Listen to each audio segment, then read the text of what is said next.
ॐ श्रुतिस्मृतिपुराणानाम् आलयं करुणालयं नमामि भगवत्पादं शङ्करं लोकशङ्करम् शङ्करं शङ्कराचार्यं केशवं बादरायणं सूत्रभाष्यकृतो वन्दे भगवन्तं पुनः पुनः। ईश्वरो गुरुरात्मेति मूर्तिभेदविभागिने व्योमवद्व्याप्तदेहाय दक्षिणामूर्तये नमः। नारायणं समारम्भां शङ्कराचार्यमध्यमाम् अस्मदाचार्यपर्यन्तां वन्दे गुरुपरम्पराम्। नमस्ते शारदे देवी काश्मीरपुरवासिनी त्वामहं प्रार्थये नित्यं विद्यादानं च देहि मे। ब्रह्मस्वरूपा परमा ज्योतिरूपा सनातनी सर्वविद्याधिदेवी तस्यै वाण्यै नमो नमः। सच्चिदानन्दरूपाय विश्वोत्पत्त्यादिहेतवे तापत्रयविनाशाय श्रीकृष्णाय वयं नमः। यं प्रव्रजन्तमनुपेतमपेतकृत्यं द्वैपायनो विरहकातर आजुहाव पुत्रेति तन्मयतया सर्वाभिनेदुः तं सर्वभूतहृदयं मुनिमानतोऽस्मि।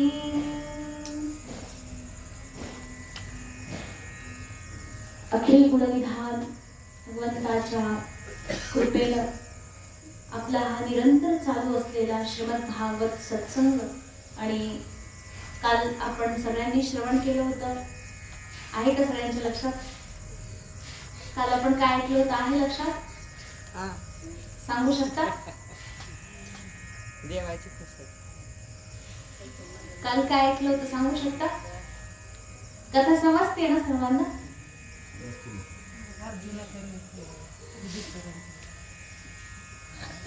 आहे सर्वांच्या लक्षात की कथा ऐकते आणि इथून निघून गेल्यानंतर सगळं इथल्या इथंच राहतंय? हा घरी जाऊन जेवायची ओढ असते की काय? मग कथा समजते सर्वांना का काही बदलायचं आपल्याला याच्यामध्ये? सगळ्यांनी प्रामाणिकपणे सांगायचं बरं का? मग काही बदलायचं नाही याचा अर्थ कथा योग्य झालेली आहे. मग काहीतरी समजते नाही का? समजते म्हटल्यानंतर विचारलेल्या प्रश्नांची उत्तर जमली पाहिजे. मग काल काय ऐकलं होतं आपण?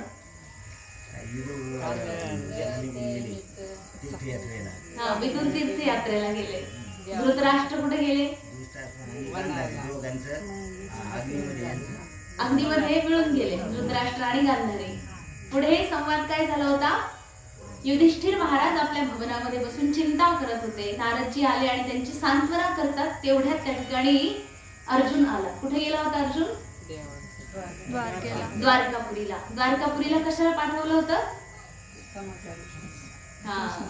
भगवान श्रीकृष्ण आणि इतर बंधू बांधव कसे आहेत हे विचारण्याकरता पाठवलं होतं. अर्जुन आलेला आहे आणि आल्यानंतर आता त्या ठिकाणी भगवान परमेश्वराच्या सकुशल समाचाराविषयी जे काही त्या ठिकाणी अनेक प्रश्न विचारले होते. बघा, अनेक प्रश्न विचारले तरी अर्जुन काही बोलत नाही आणि उलट भगवान परमेश्वराविषयी जे काही विचारलं जाते त्याच्यामध्ये अर्जुन आणखी जास्त अत्यंत विह्वल होऊन रडते. फक्त नजरा खाली आहेत आणि आपल्या भावाच्या एकाही प्रश्नाचं उत्तर त्या ठिकाणी अर्जुन देत नाहीये.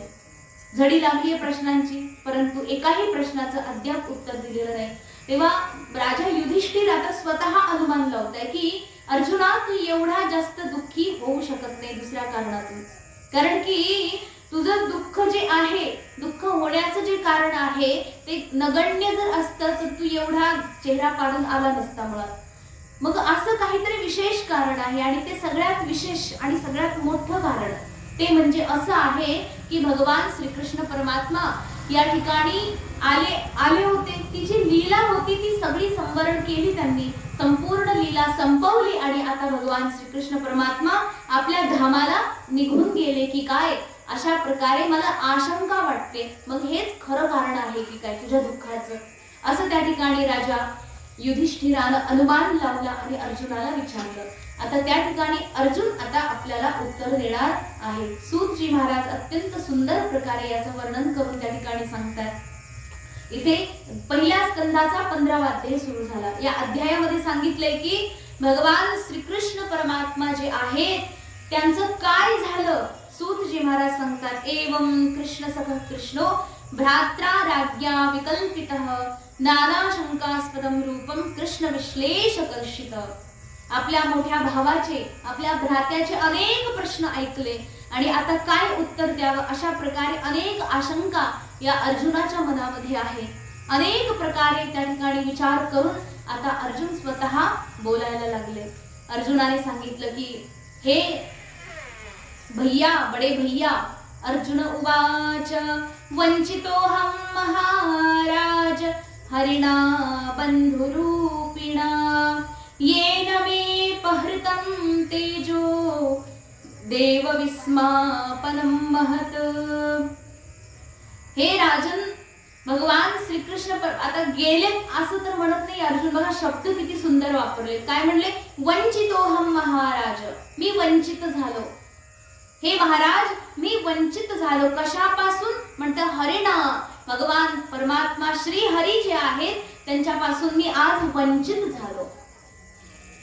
म्हणजे बघा, आतापर्यंत भगवान आपल्या सोबत होते, त्यांचा साथ होता, परंतु आज परमात्म्याचा साथ उरलेला नाहीये. अर्थात मी वंचित झालो परमात्म्यापासून. म्हणून हरिणा वंचितम. हे महाराज, बंधुरूपिणा, भगवान परमात्मा अत्यंत सौख्यानं आपल्याशी राहिले, बांधवाप्रमाणे, बंधुरूपिणा, एका भावासारखे आपल्या सोबत राहिले.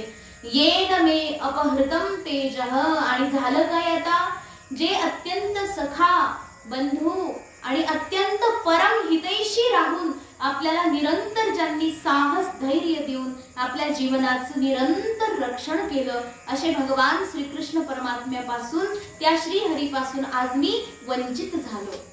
आणि ती वंचित झाल्या कारणानं झालं काय, पुढे त्याचा परिणाम बघा. परिणामामध्ये सांगितलं, येन मे अपहृतम तेजः. त्याच्यामुळे माझ्यामध्ये असलेलं जे तेज होतं ते अपहृत म्हणजे हरण झालं. अर्जुनामध्ये जे काही तेज होतं ते आता उरलेलं नाही, हरण झालं, निघून गेलं तेज, अपहृतम. आणि ते तेज कसं होतं की माझ्याकडे ते तेज असल्या कारणाने समोर देवता लोक सुद्धा आश्चर्य करायचे. असे काय मोठे मोठे पराक्रम मी केले होते, त्या सगळ्या पराक्रमांच्या पोटी देवता लोक आश्चर्य करायचे. काय पराक्रम केले, एक एक करून त्या ठिकाणी अर्जुन आता आपल्या पराक्रमांचं त्या ठिकाणी वर्णन करतोय. यस्य क्षणवियोगेन लोको य प्रियदर्शनः उक्थ्येन रहितो ह्येष मृतक प्रोच्यते यथा. हे महाराज, जसं या जगामध्ये बघा एखादा माणूस मेल्यानंतर त्याचं जे शरीर आहे त्याच्या प्रती आपला काही मोह उरतो का? शरीरावर मोह उरतो का? नाही उरत ना. जर मोह उरला असता तर आपण त्याला जाळलं नसतं, वाळत घालून कुठेतरी सुरक्षित ठेवलं असतं, कारण मोह नाहीये त्याच्यावर. एका मृत शरीराप्रमाणे या संपूर्ण संसाराची आता माझी अवस्था झालीये. भगवान श्रीकृष्ण यामध्ये राहिले नाही, म्हणजे जसं या देहामध्ये प्राण उरला नाही तर या देहाची काही किंमत नाही. तसंच या संसारामध्ये भगवान श्रीकृष्ण मनुष्याची आकृती घेऊन या ठिकाणी जसे अवतार घेऊन आले होते ते राहिले नाही. तसंच हा संसारही एका मेलेल्या प्राण्यासारखा आहे. आणि मला आज असं जाणवते का मेलेल्या प्राण्याप्रमाणे की भगवान श्रीकृष्ण राहिले नाही, अर्थात या संसारामध्ये काही अर्थ नाही. मग जसं आपण गेलेल्या प्रेतावर मोह करत नाही तसंच या संसारावर मोह करण्याचं काही कारण नाही. भगवान श्रीकृष्ण गेले म्हणून उक्थ्येन रहितो ह्येष मृतक प्रोच्यते यथा. आणि माझं मन उठून गेलं या संसारावरून, माझं मन उरलं नाही, मोह आवरला सगळा.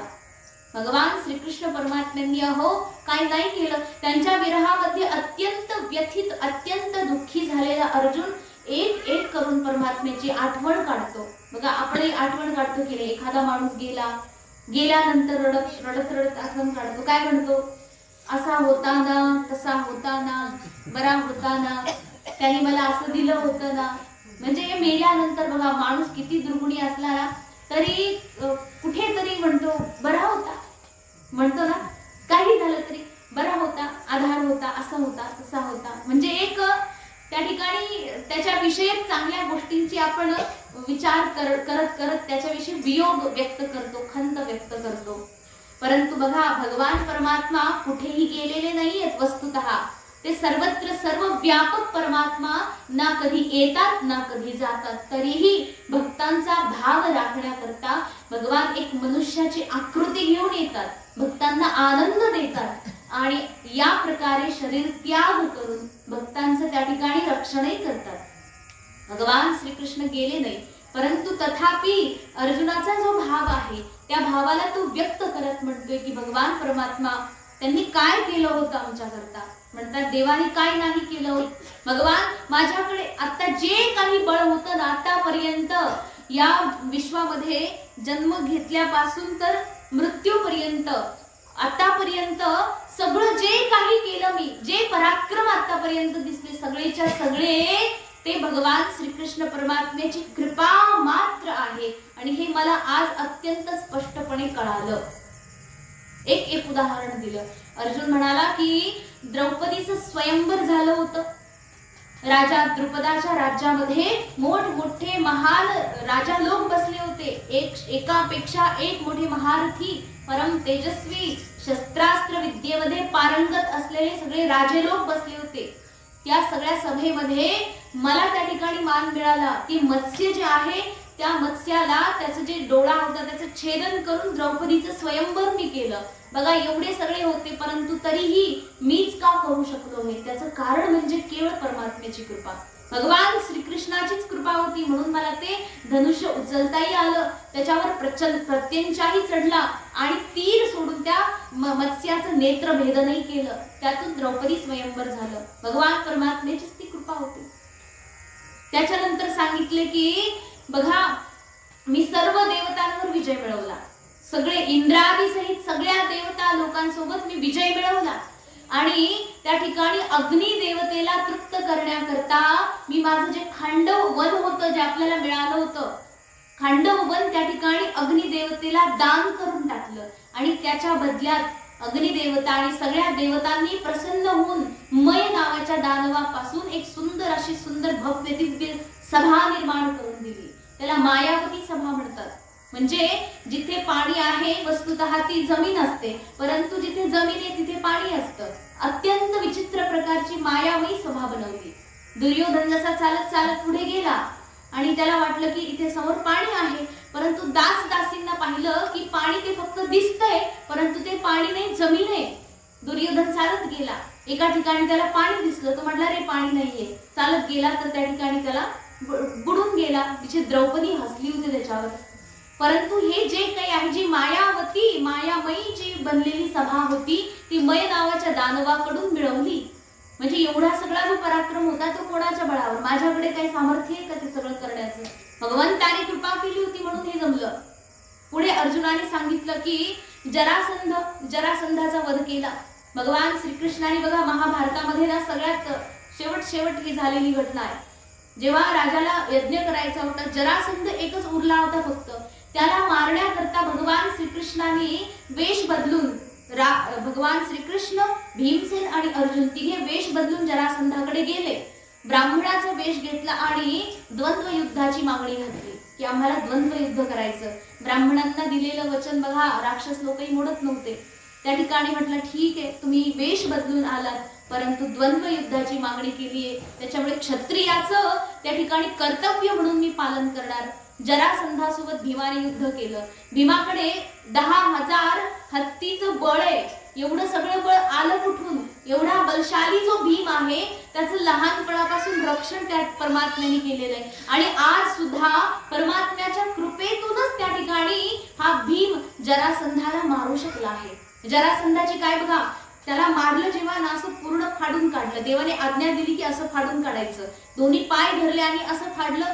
एक बाजू इकडे फेकली, एक बाजू दुसरीकडे फेकली. परंतु झालं काय, ती जे दोन्ही होते ना, एक बाजू दुसरी बाजू एकमेकांसोबत जसं चुंबक एकत्र येत आणि जोडून जातं, तसंच ते एकमेकांशी जोडून गेलं. जरासंध उठून उभा राहिला. परत एकदा तोडलं, परत एकदा त्या ठिकाणी जोडलं गेलं. भगवान श्रीकृष्णाने आज्ञा दिली की ह्याला असं नाही फेकायचं, असं फेकायचं, म्हणजे विरुद्ध दिशेला फेकायचं. असं फाडून काढलं. जेव्हा जरासंधाला एक भाग इकडे फेकून दिला आणि दुसऱ्या दिशेला, तेव्हा हे सगळं शक्य झालं.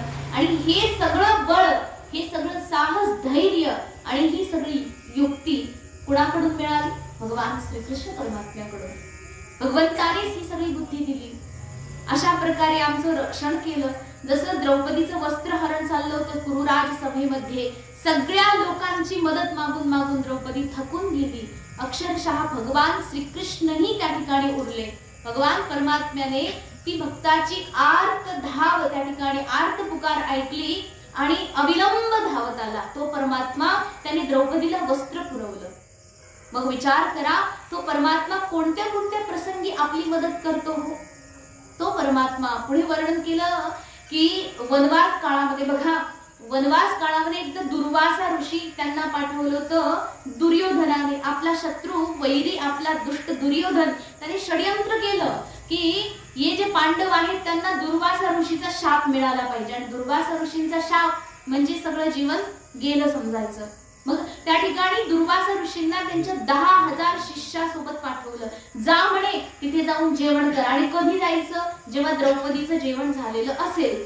आणि एकदा ते सूर्य देवताकडून एक पात्र मिळालं होतं आणि ते अक्षय पात्र होतं, अक्षय. त्याच्यामध्ये जे अन्न शिजवलं जायचं त्याच्यामध्ये कितीही लोक जेवले तरीही ते संपत नव्हतं. आणि त्याचं एक अट अशी होती की एकदा द्रौपदीने जेवण केलं की ते पात्र परत अन्न देऊ शकत नाही. म्हणजे जेव्हा सगळ्यांचं जेवण होईल तेव्हा द्रौपदीने जेवायचं. अशा प्रकारे याचा नियम होता. आणि दुपारची वेळ होती, सगळे जेवण करून निघून गेले, म्हणून द्रौपदीने जेवण केलं. आणि तेवढ्यात त्या ठिकाणी दुर्वासा ऋषी भिक्षाम देही म्हणून कुटीसमोर उभे राहिले आपल्या 10,000 शिष्यांसोबत. या वनवास काळामध्ये पांडव आता कुठून अन्न आणतील? शक्य नाहीये.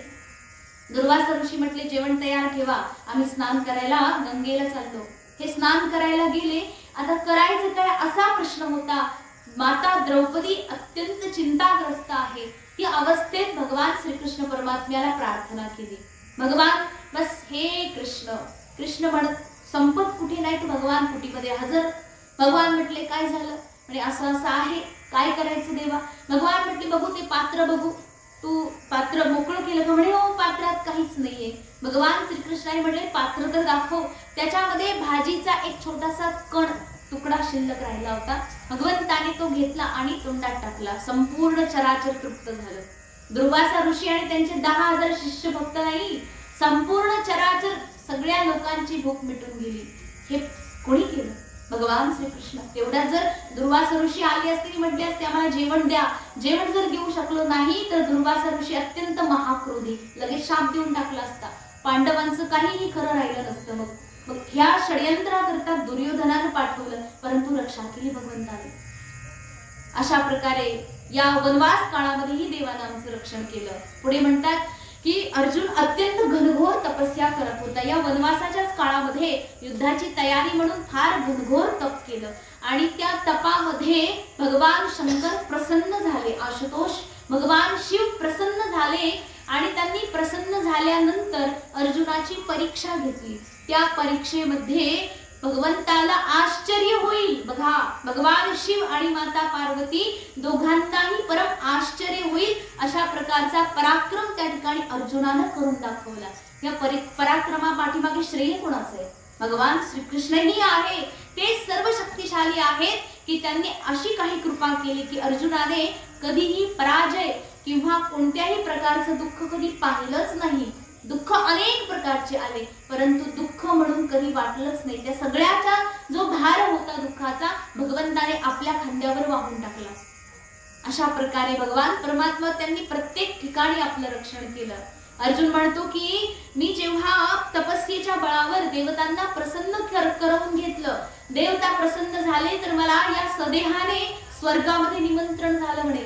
स्वर्गामध्ये गेला अर्जुन आणि गेल्यानंतर एवढा मोठा दिव्य सन्मान मिळाला अर्जुनाला की भगवान श्रीकृष्णाच्या कृपेतून इंद्राच्या गादीवर बसायला मिळालं. इंद्राची जी गादी होती एका बाजूला इंद्र बसला आणि अर्ध्या गादीवर अर्जुनाला बसवलं. एवढा मोठा अधिकार मिळाला. आणि एवढंच नाही, अर्जुन तिथे काही महिने राहिला स्वर्गामध्ये. तर त्या स्वर्गामध्ये जे आक्रमण झाली ना त्या आक्रमणांमध्ये अर्जुनाच्या खांद्याचा आधार घेतला त्या देवता लोकांनी. हे बळ मिळालं कुठून? खूप सुंदर असं सांगितलेले. निवात कवच नावाचा जो दैत्य होता त्याने स्वर्गावर आक्रमण केलं होतं. त्याच्या आक्रमण आतताईपासून त्याच्या भयानक आक्रमणापासून वाचण्याकरता देवता लोकांनी अर्जुनाची मदत मागितली. एवढं मोठं धैर्य, एवढं मोठं बळ या अर्जुनाकडे आलं कुठून? भगवान श्रीकृष्णाकडून. हे अर्जुन त्या ठिकाणी आपल्या भावाला सांगते. या महाभारत युद्धामध्ये किती प्रकारचे शस्त्र अस्त्र माझ्यापर्यंत आले बघा. समोर होतं कोण? महारथी सगळे, भीष्म, द्रोण, शल्य, कर्ण, श्रुतश्रवा, जयद्रथ, महान महान सगळे अगदी शस्त्रास्त्रांनी सजलेले धजलेले ते महारथी समोर होते. आणि एकापेक्षा एक अधिक तीव्र, तीक्ष्ण आणि अत्यंत टोकाचे सगळे बाण शस्त्र माझ्यापर्यंत पोहोचत होते. परंतु त्या सगळ्या बाणांनी मला कधी स्पर्शही केला नाही, कदापि स्पर्श करू शकले नाही. हे कशामुळे?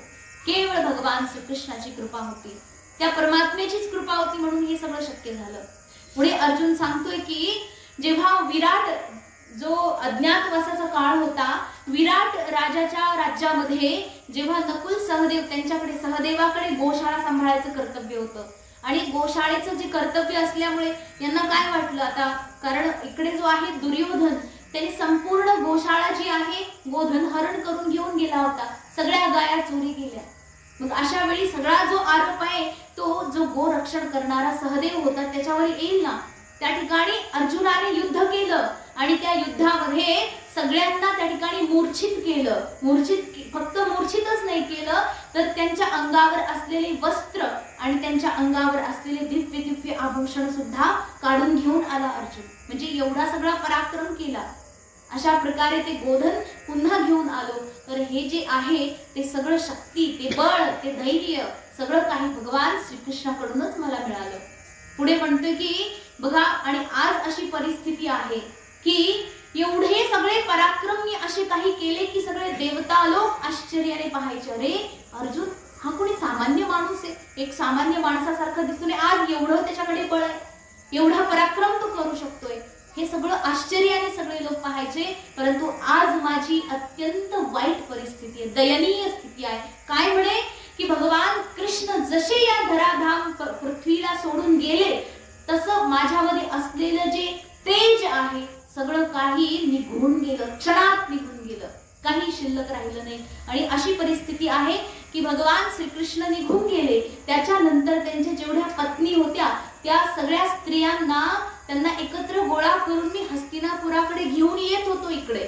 आणि रस्त्यात काय झालं, असे काही दुष्ट गोप समोर आले. गोप म्हणजे गायांचे पालन करणारे गुराखी लोक, ते समोर आले आणि त्यांनी काय केलं, सगळ्या स्त्रियांना माझ्यापासून हिसकावून घेतलं आणि मला युद्धात हरवलं. बघा, एक तुच्छ सगळे गोप जे होते त्यांना कधी शस्त्रास्त्र विद्येचं ज्ञानच नाही. त्यांनी कधी शस्त्र अस्त्र कसं चालवायचं शिकले सुद्धा नाही. त्यांच्याकडे काही शक्ती नाही, बळ नाही, पराक्रम नाही. तरीही त्या सगळ्यांनी मिळून अर्जुनाला हरवून टाकलं. हा अर्जुन जेव्हा महाभारताच्या युद्धामध्ये म्हणा किंवा इतर कुठेही आपल्या पराक्रमांनी सगळीकडे इतिहास रचतोय, तो अर्जुन आज छोट्या छोट्या त्या गोप लोकांसमोर हरवून गेला. त्या स्त्रियांचं रक्षण नाही करू शकला. त्या स्त्रियांची जी त्यांचा जो स्वाभिमान अभिमान होता त्या सगळ्या गोप लोकांनी लुटून घेतला. अत्यंत दुःख वाटलं अर्जुनाला की मी एवढं करू शकलो नाही. बघा भगवान कृष्ण जसे गेले तेच गांडीव धनुष्य माझ्याकडे. अर्जुन विचार करतोय बघा, तोच मी अर्जुन आहे जो पूर्वी होतो. तेच गांडीव धनुष्य आज आहे माझ्याकडे जे पूर्वी होतं. त्याच्यावर चढणारे जे बाण आहेत तेच आजही आहेत. तोच रथ आहे, तीच घोडे आहेत, सगळं काही तेच असूनही आज माझ्या शस्त्रामध्ये बळ नाही, आज माझ्या शरीरामध्ये बळ नाही, त्राण उरलेलं नाही, माझ्या बाणामध्ये शक्ती नाही. हे सगळं कशामुळे?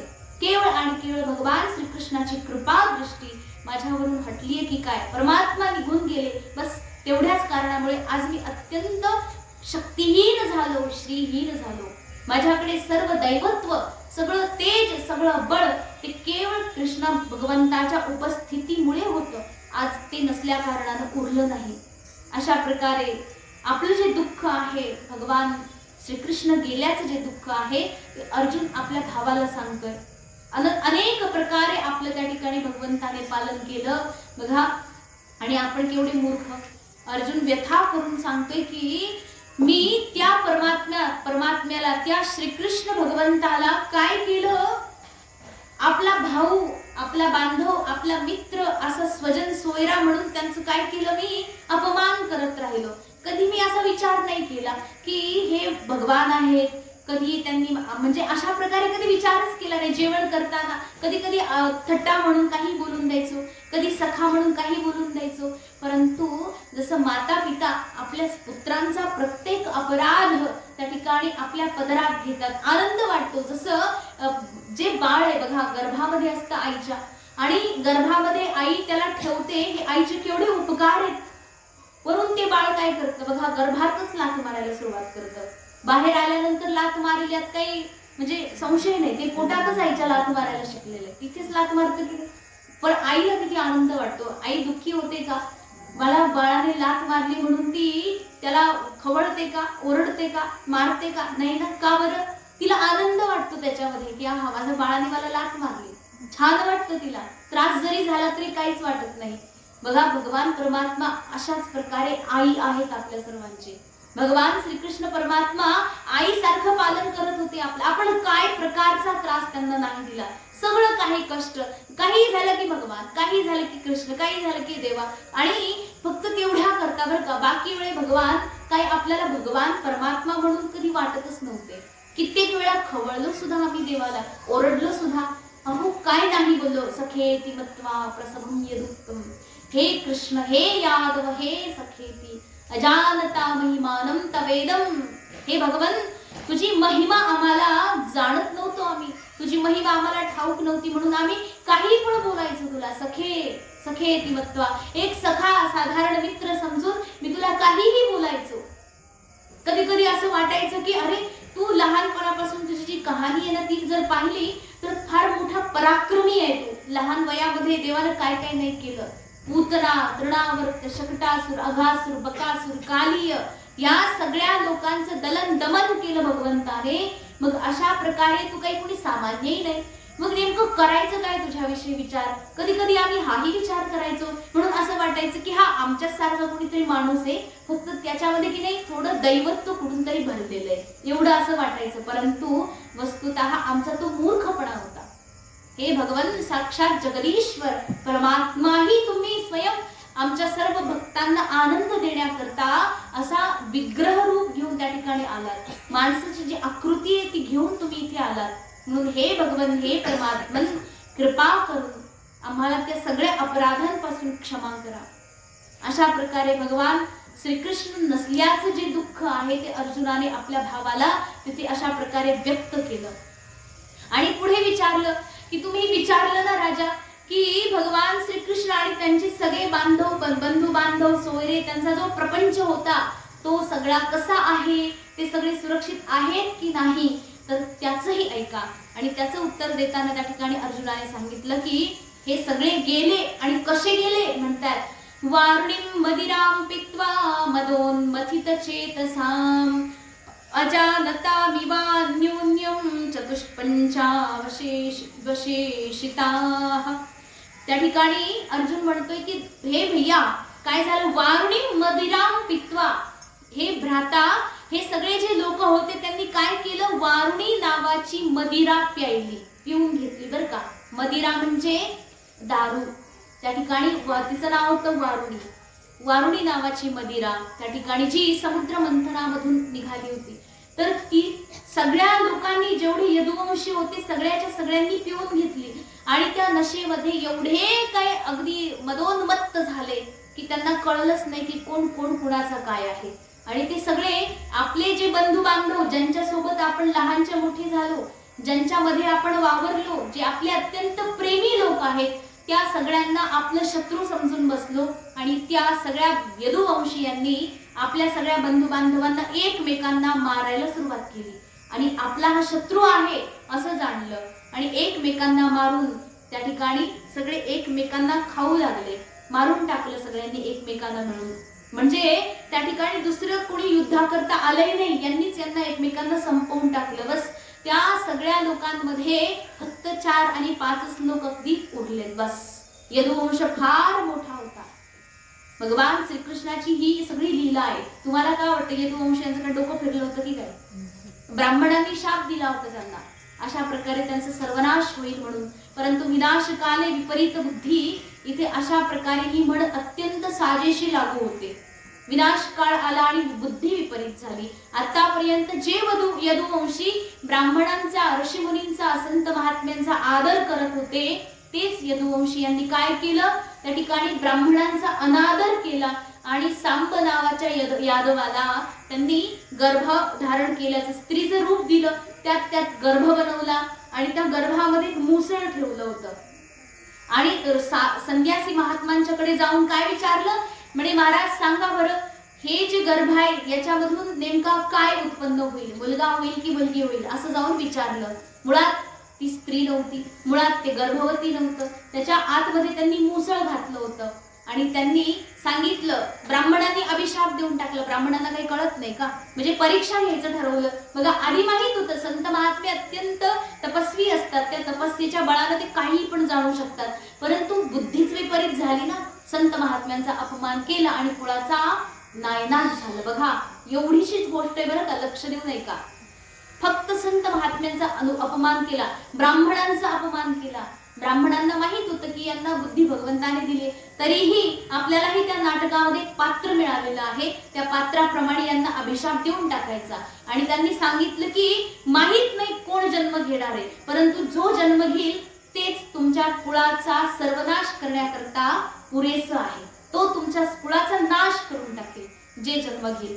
मग ते जे मुसळ आलं ना बाहेर, त्या मुसळापासून तीर बनवला गेला आणि त्या व्याधानं त्याच तीराला आपल्या धनुष्याला जोडलं आणि भगवान श्रीकृष्णाच्या पायाला मारला. भगवान श्रीकृष्ण तिथे शरीर सोडून देतात. ही खरी कथा आहे. बघा विनाश काले विपरीत बुद्धी ज्याला म्हणतात. आतापर्यंत बुद्धी चांगली चालली होती, पण विनाशच व्हायचा नाही यांचा सगळ्यांचा. आणि ही बुद्धी पण कोणी दिली? भगवान परमात्म्याने दिली आहे. कारण परमात्मा कसं करतात, जसं आपण आपल्या पायात काटा टोचला, मग काटा टोचला म्हणून तुम्ही काय करतात, शेतामध्ये गेले तिथे काय सुई दोरा काही सापडणार नाही, मग काय करणार तुम्ही, दुसरा काटा घेणार, या काट्याला काढण्याकरता दुसरा काटा घेणार, त्या काट्याने हा काटा काढणार आणि मग काटा काढून जो पायात खुडलेला काटा होता त्याला काढून तुम्ही फेकून देणार. मग हा जो काटा होता त्याचं काय करता, खिशात ठेवता? मग खिशात नाही ठेवत ना. मग माहित आहे तुम्हाला सगळ्यांना, म्हणजे काटे मोडले सगळ्यांच्या पायात, हो ना. काय करता त्यालाही फेकून देता. म्हणजे जो काटा त्रास देत होता, ज्या काट्याने त्रास नष्ट केला, त्या दोन्हीलाही त्याग करतो. त्या प्रकारे भगवान श्रीकृष्ण परमात्म्याने या संपूर्ण पृथ्वीचा भार हरण करण्याकरता, म्हणजे पृथ्वीवर जो भार झाला होता तो पृथ्वीच्या पोटामध्ये काट्यासारखा रुतत होता. भगवंताने त्याला नष्ट करण्याकरता स्वतः अवतार घेऊन आले, संपूर्ण पृथ्वीचा भार नाहीसा केला आणि स्वतः सुद्धा त्या ठिकाणी विलीन झाले. त्यांनी सुद्धा शरीर सोडून दिलं, त्याचाही त्याग करून टाकला. म्हणजे जसा काट्याने काटा काढला, भगवान आले, काट्याला त्या ठिकाणी सगळं संपवलं, जे काही होतं संपवलं आणि स्वतःही संपूर्ण त्या ठिकाणी आपल्या स्वधामामध्ये गमन केलं. अशा प्रकारे तो परमात्मा दिव्य लीला धारण करून या शरीराला जे माणसाची आकृती दिसते ना, जसं आपल्याला दिसते डोळे, नाक, कान जे आहे भगवंताचं, जसं आपण आज मूर्तीमध्ये पूजन करतो त्याच प्रकारे भगवंताने अवतार घेतला होता. आणि तेव्हा आम्हाला ते कळलं नाही, परंतु आता मात्र भगवंताने विहीन परमात्म्यापासून रहित झाल्यापासून आज आम्हाला याची जाणीव होते.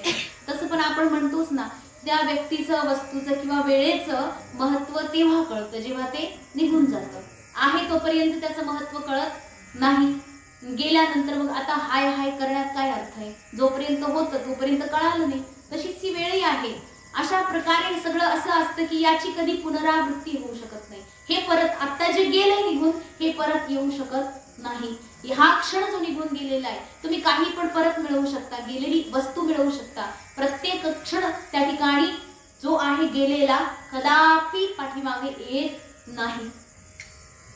तशाच प्रकारे ही जी लीला आहे भगवान परमात्मा करून इहलीला संवरण करून आपल्या स्वधामामध्ये प्रतिष्ठित झालेले आहेत. परंतु आता भगवान परमेश्वरापासून हीन झालेली ही पृथ्वी बघा, अर्जुनाने तेव्हाच सांगितलं की भगवान गेले म्हणून माझी ही अवस्था आहे. आणि भगवान गेले जाण्याच्याही अगोदर पासून जे अपशकुन त्या ठिकाणी युधिष्ठिर महाराजांनी पाहिले होते, या पृथ्वीवर जे काही अपशकुन प्रवृत्तीचं चाललं होतं, अत्यंत दुःखद हे सगळी गोष्ट होती. महाराज युधिष्ठिर अत्यंत दुःखी झाले. अगदी जमिनीवर त्यांनी आपलं त्या ठिकाणी शरीर टाकून दिलं, म्हणे की हे काय झालं. भगवान परमात्मा ज्यांचे अत्यंत असीम उपकार आहेत आपल्यावर, परमात्म्याच्या कृपेशिवाय आमच्या जीवनामध्ये कधी सुखच नाही हो. तो परमात्मा आहे म्हणून आम्ही आहोत. आता भगवान नाही म्हणून आम्ही इथे राहण्याचं काही कारण नाही. भगवान आहे म्हणून इथे राहू शकत होतो, परंतु आता तो नाही, तर त्याचा विरह काही सहन होत नाही. म्हणून भगवान परमात्मा नसल्या कारणाने आता आम्ही सुद्धा गेलं पाहिजे असा विचार करून महाराज युधिष्ठिर निर्णय घेतात की आता आपण ही पृथ्वी सोडून जायचं. म्हणून त्या ठिकाणी ते तयारीला लागतात. तर काय तयारी करतात ते म्हटले की माझा जो नातू आहे, कोण आहे तो? महाराज युधिष्ठिरांचा नातू. तुम्ही सांगताय? परीक्षित. सांगताय ना, राजा परीक्षित. परीक्षित जो आहे तो महाराज युधिष्ठिरांचा नातू आहे, ज्याचं रक्षण गर्भामध्ये केले भगवंताने. तर त्यांनी पाहिलं की अत्यंत सुयोग्य आहे, त्या ठिकाणी प्रजावत्सल आहे, अत्यंत दक्ष आहे, शास्त्रज्ञ आहे, शस्त्रज्ञ आहे आणि शिवाय त्याच्यामध्ये भगवान परमेश्वराविषयी असीम प्रेम आहे आणि सत्यवादी आहे. धर्मराज युधिष्ठिराप्रमाणे प्रजावत्सल हा राजा होऊ शकतो अशा प्रकारे त्यांनी पाहिलं. आणि आपला जो नातू होता परीक्षित, त्याला हस्तिनापुराच्या राज्य सिंहासनावर अभिषिक्त केलं आणि स्वतः त्या ठिकाणी आता विचार करतायत की आता हे सगळं आपण सोडून जायचं. पुढे इकडे जी मथुरा नावाची नगरी होती, तिथे सुद्धा त्यांनी वज्र जो अनिरुद्धाचा मुलगा होता, अनिरुद्धाचा पुत्रा जो वज्र, त्याला तिथे मथुरापुरीमध्ये बसवलं आणि स्वतः आता संपूर्ण त्या ठिकाणी त्याग करून, संपूर्ण राज्य वैभव लक्ष्मी सर्वस्वाचा त्याग करून त्या ठिकाणी राजा युधिष्ठिर कोणाशी काही बोलत नाही ना, कोणाचं काही ऐकतायत. जर कोणी त्यांच्याशी बोलतायत तर त्यांना ऐकू येत नाही आणि ते कोणाशी बोलतही नाही, कोणाकडे बघतही नाही, कोणाविषयी विचारही करत नाही. त्यांनी संपूर्ण आपले जे राजसी वस्त्र होते सर्वप्रथम त्यांना त्याग केलं. त्यानंतर त्यांनी त्या ठिकाणी आपल्या अंगावर होते ते सोने, नाणे, मुद्रा आदी जे काही होतं ते सगळ्याचा त्याग केला आणि आपले जे केस होते त्याला मोकळं केलं, अंगावर गैरिक वस्त्र धारण केले आणि मनामध्ये भगवान परमात्म्याविषयी चिंतन केलं, ज्याच्यामध्ये की सांगतात की प्राजापत्य होम ज्याला म्हटलं जातं, की जेव्हा व्यक्ती आता संपूर्ण जबाबदारी सोडून त्या ठिकाणी सगळ्याचा त्याग करून जेव्हा संन्यास आश्रमामध्ये प्रवेश करण्याकरता प्रवृत्त होतो, तेव्हा त्याने काय करायचं? गृहस्थ जीवनामध्ये आतापर्यंत त्याने जे काही यज्ञ कर्म केले होते त्या सगळ्या यज्ञ कर्माचं फळ एकत्र एका ठिकाणी आपल्यामध्ये समाविष्ट करून घ्यायचं. तो प्राजापत्य होम आहे शेवटचा, तो करायचा आणि त्याच्यामध्ये आहवनीय अग्नी, दाक्षिणाग्नी, गार्हपत्य अग्नी या सगळ्यांना आपल्यामध्ये समाविष्ट करून घ्यायचं. आणि भगवान परमेश्वराच्या मार्गाला लागायचं. सगळं काही त्याग केलं, केस मोकळे सोडले. नुसतेच मोकळे नाही, त्याला असं अगदी काय म्हणतात त्याला विस्कटून टाकलं सगळीकडे. आणि एखाद्या पागल माणसासारखं, जो एखादा पिशाचे भूत प्रेत पिशाच जसे असतात ना, आपण म्हणूये भूत, म्हणजे एकदम विचित्र अवस्था केली त्यांनी. मलिन वस्त्र धारण केली, शरीराकडे अजिबात लक्ष दिलं नाही आणि कोणाशीही काहीही न बोलता एका पागल व्यक्तीप्रमाणे त्या ठिकाणी हस्तिनापुराचा त्याग करून आपल्या अंतःकरणामध्ये अनन्य भावाने परमेश्वराचं चिंतन करून ज्या दिशेला आपले सगळे पूर्वज गेले होते, कुठे गेले, हिमालयाकडे गेले ना सगळे, तिथंच त्यांनी सुद्धा प्रस्थान केलं. आपल्या भावाला जाताना पाहून त्या ठिकाणी भीम, अर्जुन, नकुल आणि सहदेव यांनी सुद्धा आपल्या भावाचंच अनुकरण केलं. राजसी वस्त्र त्याग केले, अलंकार आभूषण आदी सर्वस्वाचा त्याग केला आणि आपल्या भावाप्रमाणेच अत्यंत विद्रूप असा वेश बनवून सगळेच्या सगळे भावा पाठीमागे निघाले. पांडव त्या ठिकाणी निघून गेले. या ठिकाणी द्रौपदीचं असं वर्णन आलं नाही की त्यांच्या पाठीमागे गेली म्हणून, तरी महाभारताप्रमाणे द्रौपदी सुद्धा पतिव्रता साध्वीचं त्या ठिकाणी रूप घेऊन आपल्या 5ही पतींच्या पाठीमागे ती स्वर्गारोहिणी यात्रा करण्याकरता निघाली. तर अशा प्रकारे हे जे आहे 5 पांडव निघाले आणि त्यांनी त्या ठिकाणी स्वर्गारोहणाची यात्रा केली. स्वर्ग आरोहण करायचे. बघा त्या ठिकाणी वर्णन आलेलं आहे, तुम्ही पण ऐकलं असेल की स्वर्गाचा रस्ता आहे तिकडे हिमालयाकडे आणि त्या रस्त्याने चालत चालत चालत तो अशा ठिकाणी जाऊन थांबतो. तिथे व्यक्ती शरीर त्याग केला त्या व्यक्तीनं, तर तिथून त्याला स्वर्गाचा सरळ रस्ता मिळतो. असं नाहीये की तो तिथे चालून चालून पायऱ्या आहेत स्वर्गाकडे जाण्याकरता, परंतु हे शरीर जे आहे हे याला इथे त्याग करणं आवश्यक आहे. मग जो व्यक्ती तिथपर्यंत पोहोचू शकतो आणि तिथे जाऊन आपल्या शरीराला त्याग करू शकतो, तो व्यक्ती आजही स्वर्गात जातो. आणि आजही ती यात्रा करतात बरं का लोक, त्याला सतोपंत यात्रा म्हणतात. स्वर्गारोहणी म्हटलं जातं. बद्रीनाथ जो आहे, बद्रीनाथला तुम्ही गेलात सगळे, बद्रीनाथ पासून आणखी थोडंसं पुढे गेले की तिथून आपल्याला ती यात्रा करायला मिळते. ती सतोपंत यात्रा अत्यंत कठीण आहे, आजही अत्यंत कठीण आहे. बर्फाचा पूर्ण भाग आहे आणि अनेक प्रकारचे संकट, रस्ता ठीक नाहीये, दगड दोंडे, मोठे मोठे पर्वत, दर्या खोऱ्या, या सगळ्याच्या माध्यमातून त्या उंच शिखरावर जाऊन तिथे जे तलाव आहे त्याच्यामध्ये स्नान करून त्या ठिकाणी महाराज धर्मपुत्र युधिष्ठिरांनी प्राणत्याग केला आणि स्वर्गामध्ये ते सरळ गेले.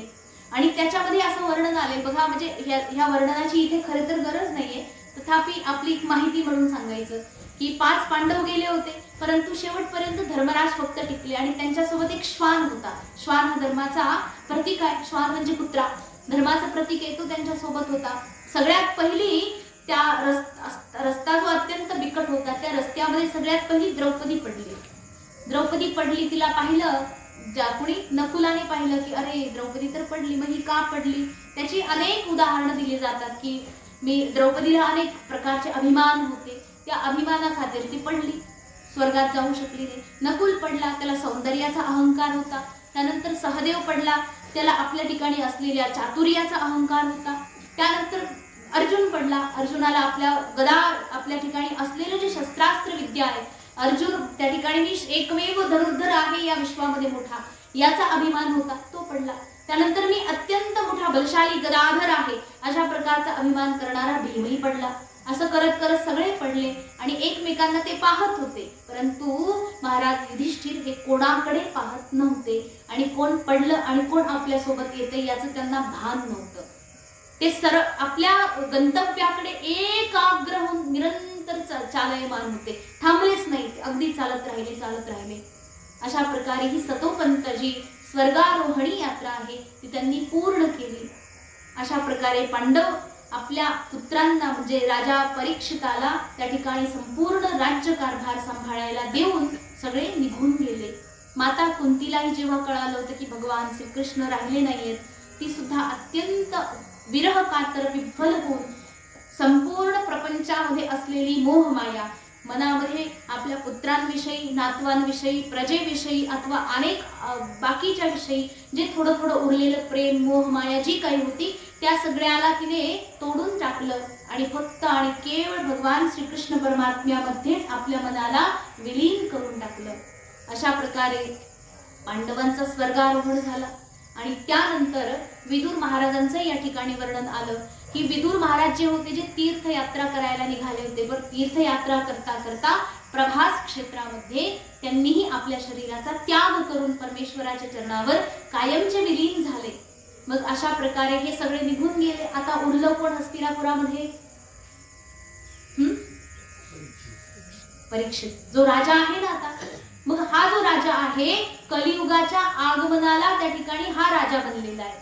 या शास्त्रामध्ये सांगितलंय की जसं भगवान श्रीकृष्णाने या ठिकाणी हे जे शरीर आणलं होतं, या शरीराला सोडून दिलं, बस तो अधर्म, अत्याचार, अन्यायाने युक्त असलेला पापाचरणात्मक हा कलियुग याने या पृथ्वीवर आपलं पहिलं पाऊल ठेवलं. जेव्हा भगवान गेले, हा आला आणि आल्यानंतर आता त्याने आपलं राज्य विस्तार करण्याकरता आता काय करायचं, कसं करायचं, युक्ती कशी काय करायची, त्याचा त्या ठिकाणी त्याने उद्योग केला. आणि तो उद्योग काय आहे, अशा प्रकारे ते सगळं आपल्याला उद्या ऐकायला मिळेल. तर इथे हा 16वा अध्याय पूर्ण झाला आणि 15वा अध्याय पूर्ण झाला. 16व्या अध्यायामध्ये राजा परीक्षित कशा प्रकारे राज्य करतात, त्यांनी कशा प्रकारे सगळ्या दिशांना विजय मिळवला. सगळ्याच्या सगळ्या दिशांमध्ये राजा परीक्षिताचा जय जयकार होऊ लागला.